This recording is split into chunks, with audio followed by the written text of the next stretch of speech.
making, again, national headlines, the president there talking about green energy, but then you see a Republican in the state as well fundraising. Your thoughts, Tudor?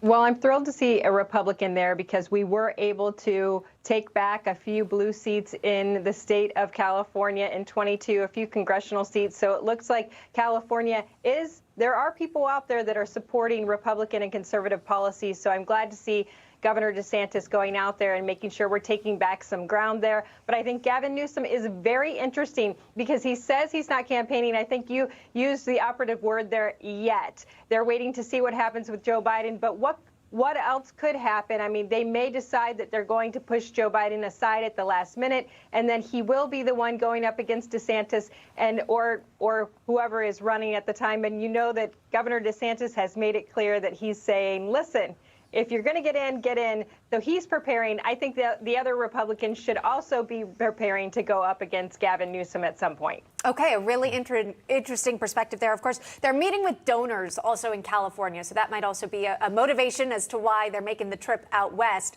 But Tom, your thoughts on Gavin Newsom entering the race for president here? Again, it hasn't happened. This is all hypothetical at this point, but is there a lane in which you could see it playing out this way? Oh, for sure. I think that's why he's trying to make national news. And in fact, he is making national news. In fact, we're talking about him today because he's always on air. He's not dealing with the problems in California, but that's another issue.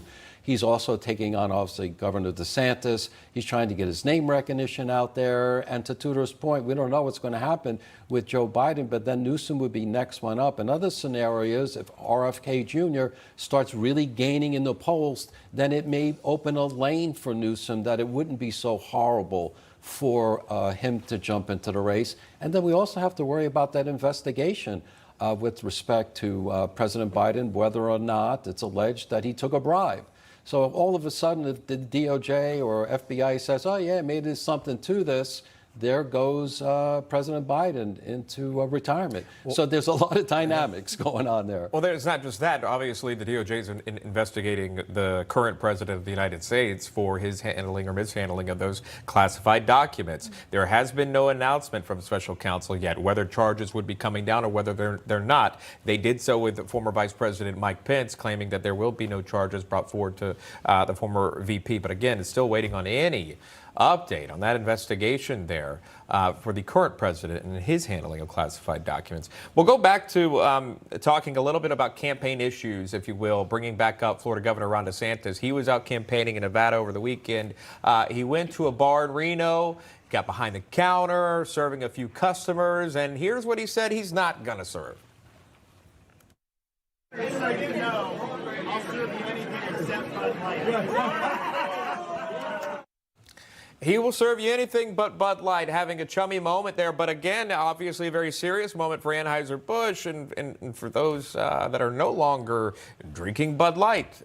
Referring to Bud Light there, using transgender influencer Dylan Mulvaney in that promotional video that upset a lot of folks. Bud Light recently lost its long-held place as America's best-selling beer. But again, going to that point, Tudor, it is these culture wars, if you will, that continue to play out right now, specifically on thoughts about biological men competing in women's sports on the high school and collegiate level, or what biological men or biological women could do in terms of what they call gender affirming therapy under the age, being a minor.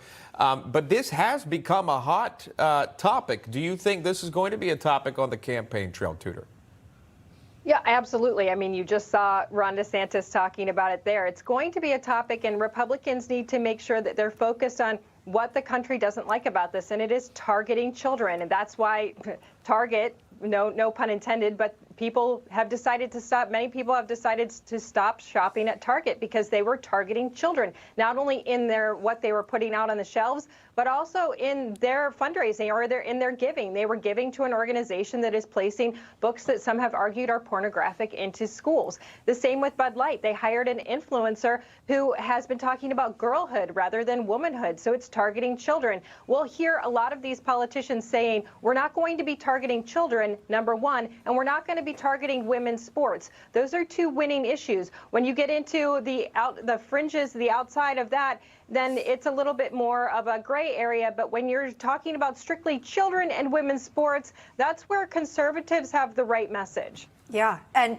clearly there's enough momentum behind it in that we've seen there really be an impact with these brands, at least in the case of Bud Light, now no longer the #1 selling beer. All right, want to show you some polls. And again, take polls with a grain of salt. We know how sometimes they aren't accurate. JL Partners, Daily Mail behind this one. It shows you this, a hypothetical matchup, Biden versus DeSantis here. Joe Biden squeaking out the victory, 44% to 43%. Ron DeSantis. We'll show you another one, hypothetical matchup here, Biden versus Trump.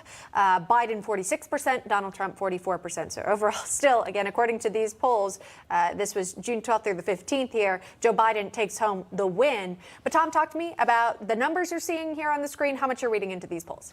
Well, as you mentioned, I mean, this is, we're way out from the presidential election, so we know anything can happen. Maybe even Biden won't be there, as we mentioned in the previous section. We don't know. But those cultural issues, I think, are going to be huge. It gives the opportunity for Republicans, and whether it be President Trump, whether it be Governor DeSantis, or whoever the Republican will be, to take that issue to get new voters. I mean, I would think the Muslim religion would be opposed to transgender. It would be a great opportunity, especially with children, the surgeries, getting that group into the Republican field, as well as conservative blacks. Hit those black churches with the messages of the Republicans are the party that promotes faith. Going back to the Dodgers as well. Go to the Catholic vote. The cultural issues, I think, the culture wars, as Sean mentioned, are going to be big, and it gives a huge opportunity for Republicans. But those poll numbers, anything can happen. Last time the polls were wrong. It's about getting out the vote. That's most important. We followed the polls for a long time, watching the race for Pennsylvania U.S. Senate, getting more specific here. And they went back and forth with Dr. Oz, John Fetterman. Obviously, Fetterman pulled out the win. But going through time, you've seen that there are a number of medical conditions, unfortunately, that the senator has faced. Again, a seizure, and then his, again, depression that he had to be, stroke, thank you, and that had to go in for, again, treated for depression as an inpatient. Tudor, this has been a lot of on the question, or a question for a lot of voters' minds.